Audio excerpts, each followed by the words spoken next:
I caught my neighbor Karen plugging her Tesla into my outdoor outlet, and she didn't even ask. Picture this. A quiet Tuesday morning in my slice of suburban Colorado paradise. The kind of day where the only drama should be whether my sprinklers hit the petunias just right. I'm Mike, 52, retired engineer, and proud owner of a craftsman-style home I paid off 3 years ago. My days are spent tinkering in the garage, sipping black coffee, and keeping my lawn so pristine it could star in a Home Depot ad. But that morning, my peace shattered like a cheap socket wrench. It started with the mail. I'm flipping through bills on my kitchen counter, expecting the usual: cable, water, maybe a sneaky HOA fee for breathing too loudly.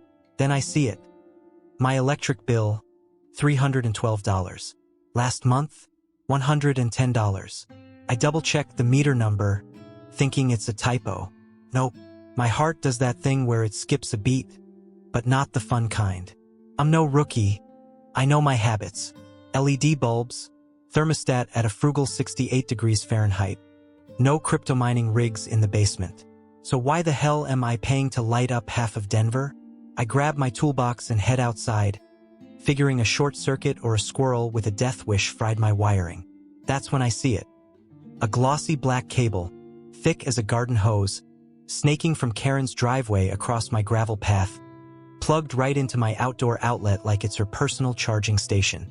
The outlet's tucked near my garage, meant for my weed whacker, not her $90,000 Tesla.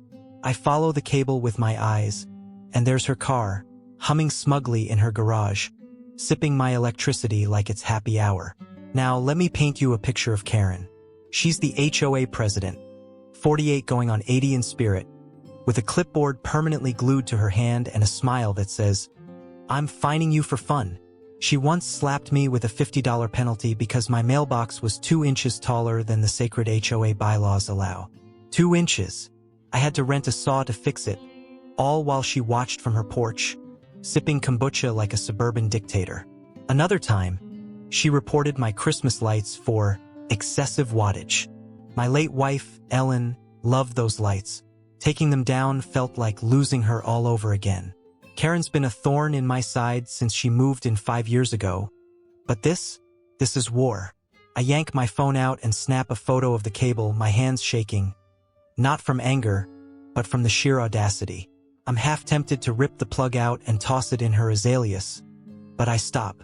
Karen's the type to call her lawyer cousin before I can say trespassing. Plus, I'm curious. How long has she been mooching? I check the outlet's smart meter app. Yeah, I'm that guy. I track my power usage like it's the stock market. The data hits me like a sledgehammer. 200 extra kilowatt hours this month, all spiking when her Tesla's parked. At 15 cents per kilowatt hour, she's stolen $30 already, and it's only the 12th. Here's where I need your help, folks. What would you do if you caught your neighbor stealing your electricity? Drop your wildest revenge ideas in the comments. I'm curious. Me? I'm not storming over to Karen's with a pitchfork. That's what she expects. No, I'm an engineer. I solve problems. And in my garage, buried under a pile of old circuit boards and a dusty bowling trophy, I've got something better than a shouting match. A plan. See, Karen doesn't know I've got a treadmill from 1998, a clunky beast that still runs like a tank. And I'm about to make it the star of her worst day ever. I head back inside, my coffee cold but my brain on fire. Karen thinks she can waltz onto my property and treat my outlet like a free buffet? Fine.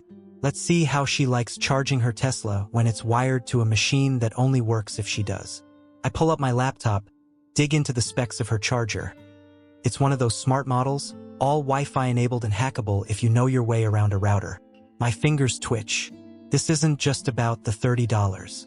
It's about every HOA citation, every smug wave, every time she made my life harder than it needed to be.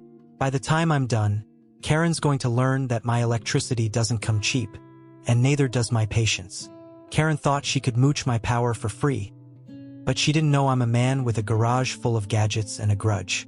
After spotting her Tesla cable plugged into my outlet like it owned the place, I wasn't about to knock on her door and play nice. No, sir. I'm Mike, the guy who once built a motion sensor sprinkler to douse my neighbor's yappy chihuahua, Only when it crossed my property line, of course. Karen's little electricity heist called for something bigger, something that'd make her think twice before crossing me again. And in the back of my mind, I could already hear the whir of that old treadmill in my garage, begging for its moment to shine. I retreated to my workshop, a 10 by 15-foot sanctuary of organized chaos. Think shelves of half-finished Arduino projects, a workbench littered with solder burns, and a mini fridge humming with last week's IPA. This is where I go to fix things, or, in Karen's case, to break them just right. I cracked open my laptop and started digging into her Tesla charger. It's a wall connector, fancy as hell, with Wi-Fi and an app that screams, "Hack me if you dare." A few Google searches and a dive into some shadier forums. Don't judge. Engineers get curious. Confirmed it. I could mess with its firmware if I got creative. But hacking alone felt too clean. I wanted Karen to feel this, not just frown at a dead battery. That's when my eyes landed on the treadmill, a Nordic Track relic from the Clinton era, shoved in the corner under a tarp. Ellen, my wife, bought it back when we thought cardio was the key to outrunning middle age. After she passed 5 years ago, I couldn't bring myself to sell it.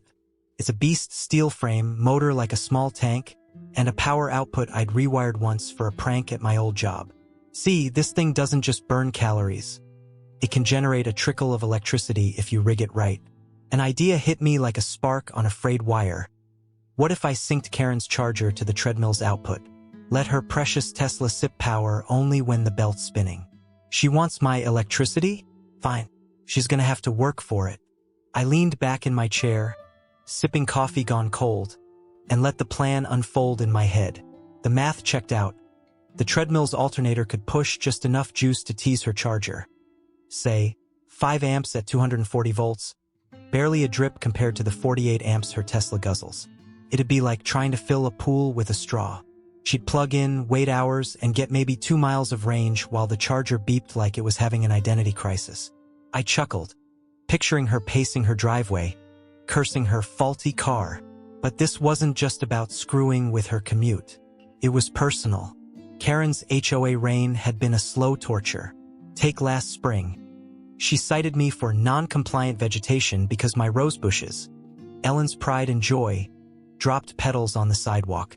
I spent a weekend trimming them to her exact specs, 36 inches from the curb, while she stood there with her tape measure, nodding like a drill sergeant. Or the time she emailed the whole neighborhood, CCing me, about my unsightly garage sale sign. It was one poster, Karen, not a billboard. Every jab felt like she was chipping away at the life Ellen and I built here. This treadmill stunt, it wasn't just revenge. It was therapy. I pulled the tarp off the Nordic Track, dust swirling in the garage's fluorescent glow. The control panel flickered when I plugged it in. Still alive, you old warhorse. I spent the next hour sketching circuits on a legal pad, mapping how to pipe its output to my outdoor outlet without frying anything. Step 1. Rewire the treadmill's motor to act like a generator. Step 2. Spoof the charger smart system so it thinks it's getting a full feed. Step 3. Sit back and watch Karen lose her mind. I'd need a relay switch, some code to sync the signals, and a whole lot of patience to not gloat too soon. By midnight, I was knee-deep in wires, my hands smudged with grease. I tested the setup, jogging on the treadmill at a pathetic 3 miles an hour. The outlet hummed, pushing a measly 300 watts, enough to make the charger light up, but not enough to do Karen any good. I grinned like a kid who'd just rigged his first bottle rocket. This was petty, sure, but it felt righteous. Ellen would have laughed her head off, probably told me to add a disco ball for flair. I glanced at her old gardening gloves, still hanging by the workbench, and felt a pang. This one's for you, hon. I wiped my hands and stepped outside, the night air crisp. Karen's Tesla sat silent in her garage, its cable still coiled in my outlet like a taunt. Tomorrow she'd plug in, expecting a full charge for her yoga class or whatever HOA nonsense she had planned. Instead, she'd get a front row seat to Mike's School of Hard Knocks, Treadmill Edition. I locked the garage and headed to bed, already dreaming of her confusion. Step 1 was done. Now it was time to let the chaos unfold. The next morning, Karen's Tesla wouldn't charge, and I was sipping coffee, watching the chaos unfold. I'd rigged my old Nordic Track treadmill to her fancy Tesla charger the night before, turning her free ride on my electricity into a game she didn't know she was playing. From my kitchen window, I had a front row seat to her unraveling, and let me tell you, it was better than any Rockies game I'd caught on TV. Karen stormed out of her garage at 7:03 a.m., her yoga pants practically glowing with purpose, only to freeze when she saw her car's charge bar stuck at 12%. I stirred my coffee, grinning like a fox in a henhouse. Karen's no-tech wizard, her idea of troubleshooting is yelling at Siri, but she's got the persistence of a wasp at a picnic. She yanked the cable from my outlet, inspected it like it might confess, then plugged it back in. Nothing. I knew why. My treadmill was dormant in the garage, its belt still as a frozen lake. Without someone pounding the pedals, her charger was getting zilch, just a pathetic trickle to keep it blinking hopefully. She tapped her phone, probably cursing the Tesla app, then stomped back to her house. I gave it 5 minutes before she'd be back with a vengeance. Sure enough, she reappeared, clutching her HOA clipboard, red, shiny, and practically an extension of her soul. She scribbled something, glaring at my outlet like it had personally insulted her. I leaned against my counter, picturing the treadmill's smug silence. See, I'd wired it to mimic a 240-volt feed, but only when it's running, and even then, it's coughing up maybe 400 watts. Her Tesla needs 11,000 to charge properly. Good luck, Karen. She paced her driveway, muttering, then pulled out her phone again. I cracked my window an inch to eavesdrop. Old habits from nosy neighbors die hard. It's not charging, Dave. I plugged it in last night, she barked, probably to her mechanic or some poor Tesla hotline guy. No, I didn't change anything. It's the outlet. It's faulty. Faulty. Huh? That's rich. Coming from the woman who once fined me $75 for unapproved exterior paint on my shed. It was beige, Karen, not neon pink. I flashed back to that day, Ellen laughing as we repainted it to avoid her wrath. Karen's voice snapped me back. I'm not paying for a tow truck. Fix it. Oh, this was gonna be good. By 8:30, she was knocking on my door, her smile tighter than a new torque wrench. Mike, she said, like we were buddies. Your outlet's acting up. My car won't charge. I played dumb, scratching my head. Really? I used it for my hedge trimmer last week. Worked fine. You sure it's not your cable? Her eyes narrowed, but she didn't push. Probably because she knew she was trespassing on my property. I suggested she check the car's manual, which I knew would drive her nuts.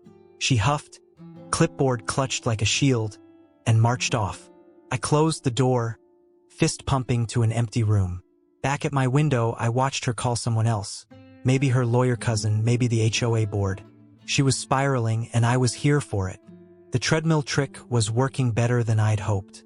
Every time she plugged in, the charger would tease her with a green light, then stall, leaving her Tesla thirstier than a camel in July. I checked my smart meter app. Her car had pulled a whopping 0.3 kilowatt-hour overnight.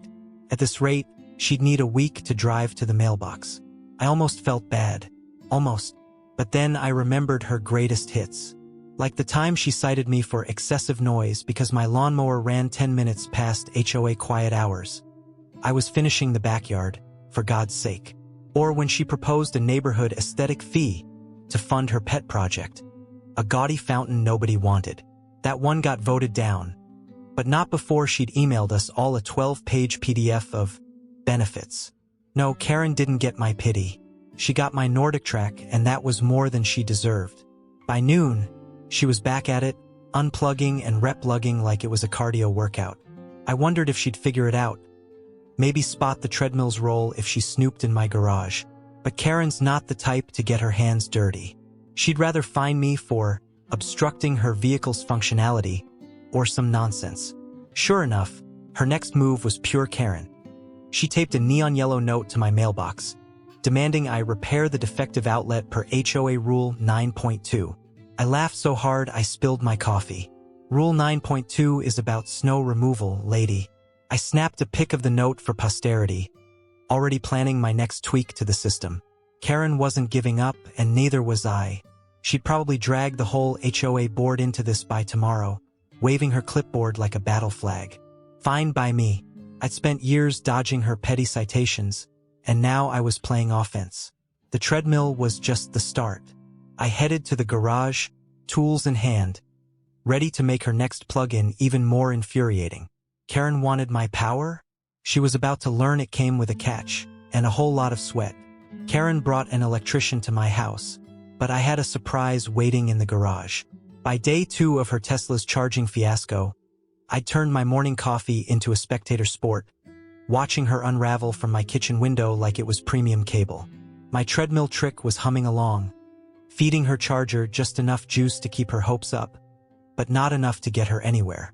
She'd plug in, curse, unplug, repeat, a hamster wheel of her own making. But Karen, being Karen, wasn't about to admit defeat. No, she escalated, and I was ready to raise the stakes higher than her HOA fines. It started around 9 a.m. when a white van rolled up, Sparky's Electric, plastered on the side. Out stepped a guy in coveralls, toolbox clanking, with Karen trailing him like a general marching to war. She pointed at my outlet, her red clipboard flashing in the sun, and I caught snippets through my cracked window.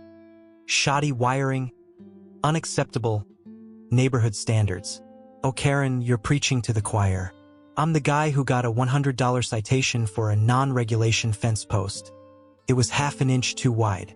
If anyone knows your standards, it's me. I stayed out of sight, sipping my coffee, as Sparky knelt by the outlet. He plugged in a tester, scratched his head, and muttered something about intermittent power. Intermittent, my ass. That was my Nordic track, sitting silent in the garage, refusing to play nice unless someone ran on it. Karen hovered, tapping her foot, probably mentally drafting a new HOA rule to fine me for obstructing her sustainable lifestyle. Sparky tried the outlet again, got a weak flicker, and shrugged. Could be the breaker, he said, or the charger's shot. Those Teslas are picky. Karen's face went from annoyed to apocalyptic. I should have been nervous. An electrician poking around could have sniffed out my setup, but I'd covered my tracks. The treadmill's wiring was tucked behind a fake panel, and the outlet looked stock to anyone without a PhD in Mike's Revenge engineering. Still, I tweaked the system the night before just for kicks. Now, every 10 minutes, the treadmill's relay would spike a random burst of 600 watts. Enough to make her charger beep like it was possessed, but not enough to actually help. Sparky's tester caught one of those spikes, and he jumped back like he'd seen a ghost. "This thing's haunted," he half-joked. I bit my lip to keep from laughing. Karen wasn't amused. She stormed off to call someone, probably her cousin, the lawyer, or Tesla's CEO for all I know, leaving Sparky to pack up. He left her with a bombshell. Might need a new charger. $1,200 minimum. 1,200. I nearly choked on my coffee. That's what you get for mooching, Karen. But instead of backing off, she doubled down. By noon, she was back at my mailbox, taping up another neon yellow note. Fix your outlet by 5 p.m. or face HOA sanctions. Sanctions? What is this, the UN? I snapped a pic, already framing it for my Karen's Greatest Hits scrapbook. For a second, I wondered if I'd gone too far. I'm no monster, just a guy who spent 5 years dodging her petty power trips.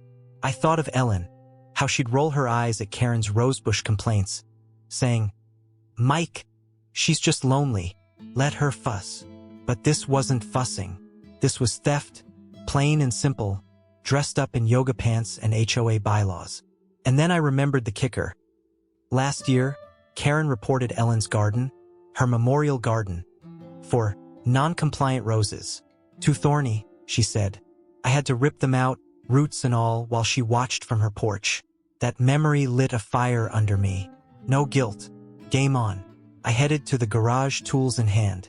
Karen's next move was obvious. She'd drag this to the HOA meeting tomorrow, probably pitch a neighborhood wiring audit to stick every homeowner with a $500 bill. I wasn't about to let her turn my prank into a tax. So I upped the ante.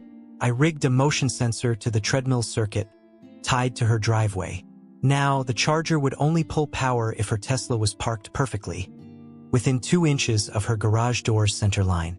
Anything less, and it'd cut off, leaving her car as useful as a $90,000 paperweight. I tested it with my old pickup, nudging it back and forth until the sensor clicked. Precision, Karen. Let's see how you handle that. By dusk, she was back, plugging in again, oblivious to the new rules. The charger lit up, then died as her car sat a foot off-center. She kicked a tire, actually kicked it, and I had to duck below the window to hide my cackle. My smart meter app pinged. 0.1 kilowatt-hours drawn. At this rate, she'd need a month to get to the grocery store. I leaned back, picturing her at the HOA meeting, waving her clipboard, blaming me for her dead battery. Let her try. I had my utility bills, my photos, and a treadmill that was about to become the neighborhood's unsung hero. I tightened the last screw on the sensor, the garage glowing under my work light. Karen thought she could bully her way through this, but she'd underestimated me and my 1998 Nordic Track. Tomorrow, she'd walk into that meeting thinking she had the upper hand. But I'd be there, ready to flip the script. And if she wanted to play dirty, I'd make sure her Tesla stayed grounded until she learned to keep her cable on her side of the property line. Karen's HOA meeting was about to start, but her Tesla was dead, and my treadmill was the star of the show. 3 days into my Nordic Track gambit, Karen's charger had sipped less power than a night light, leaving her $90,000 status symbol stranded in her garage. I'd watched her spiral from my kitchen window, cursing, note-taping, electrician calling, while my rigged outlet played her like a fiddle. Now, the HOA meeting loomed at her house, her chance to turn her battery woes into my problem.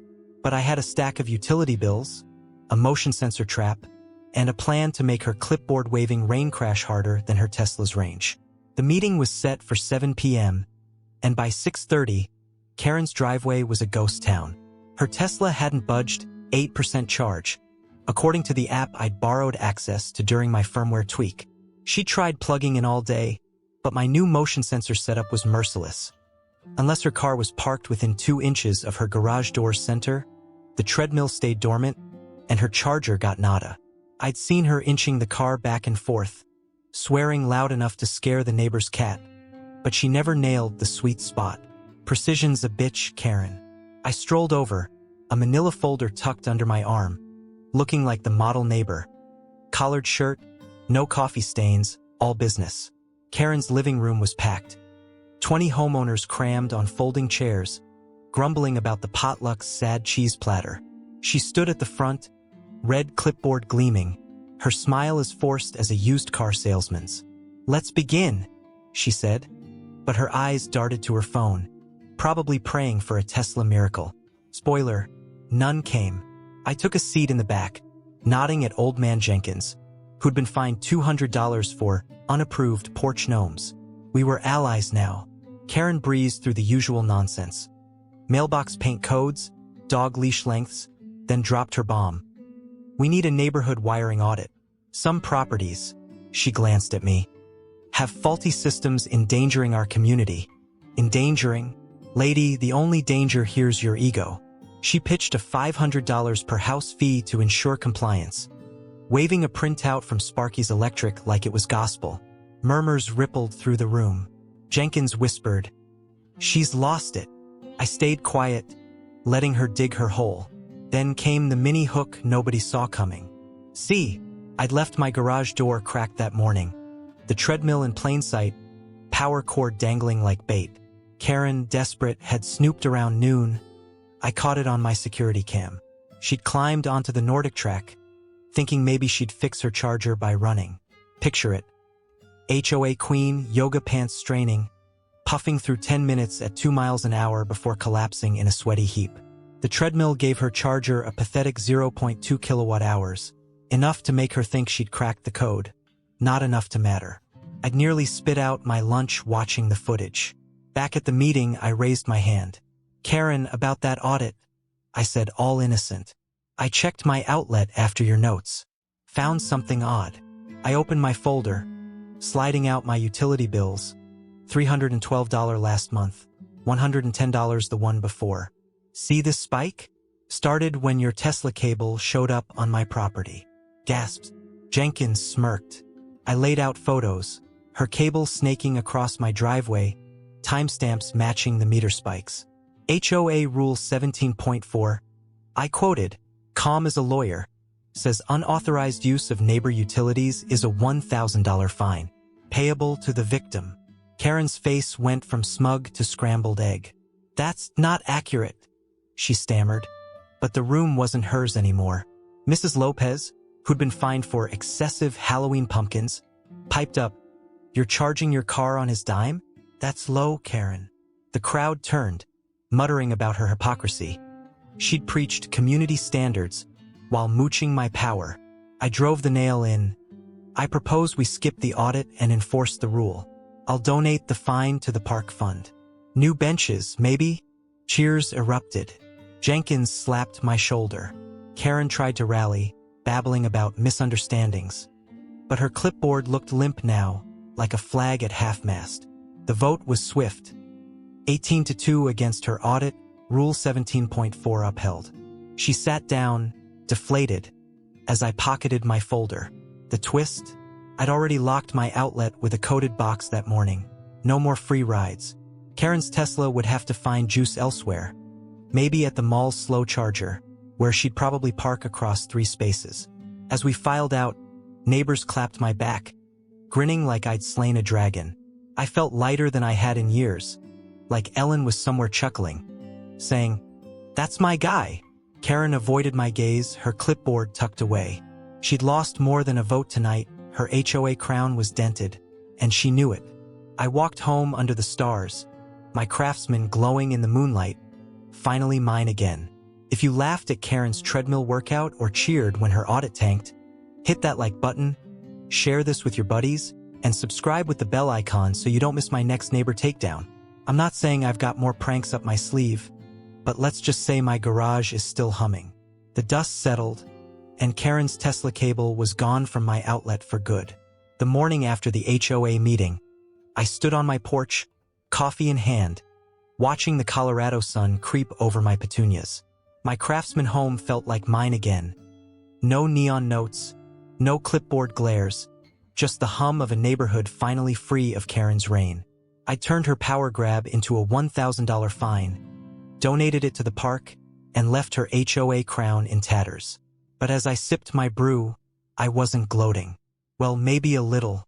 This was more than a win, it was closure, and my old Nordic track deserved a medal. By noon, word spread. Karen resigned as HOA president. Her email to the neighborhood was a masterpiece of vague, personal reasons, time for new leadership. But we all knew the score. Jenkins, my gunhome-loving ally, dropped by with a 6-pack of Coors, grinning like he'd won the lottery. "You nailed her, Mike," he said, toasting my mailbox. I shrugged, but inside, I was beaming. The park fund was already buying 2 new benches, and I'd slipped the contractor a sketch for a plaque. Funded by creative problem-solving. Karen would see it every time she jogged by, assuming her Tesla ever got her that far. I headed to the garage, where the treadmill sat like a victorious gladiator.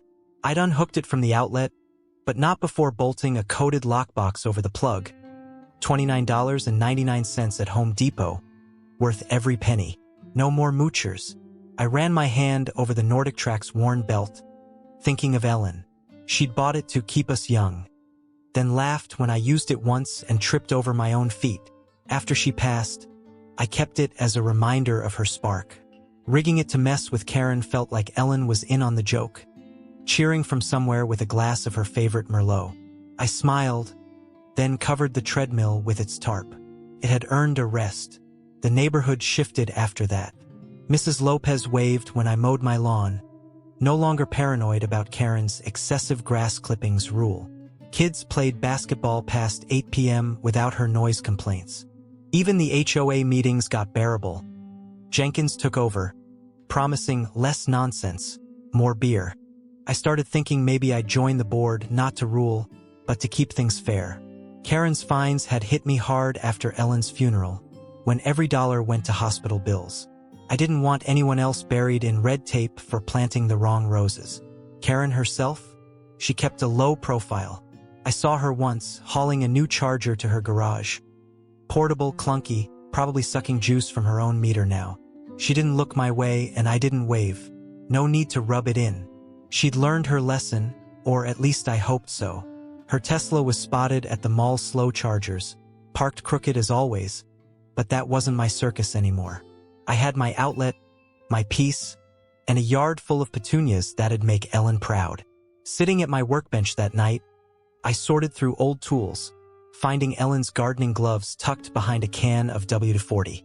They were faded, dirt-stained from her rose days. I held them, feeling the weight of 5 years without her. The treadmill stunt wasn't just about Karen. It was me proving I could still fight, still laugh, still build something out of the mess. I'd spent too long letting her HOA jabs chip away at my sanctuary. Now, I was ready to move forward, maybe plant a new garden, maybe tinker with a drone next. The garage was full of possibilities. As I locked up, I glanced at the street. A moving truck rumbled past, and a new neighbor's hybrid buzzed into the lot next door. Louder than Karen's Tesla, if that was possible. I chuckled, shaking my head. Another day, another cable, maybe. But for now, my outlet was secure, my bills were mine, and my treadmill was retired a hero. I turned off the light, the garage quiet except for one last hum, like it was saying, "We did good, Mike." Yeah, we did.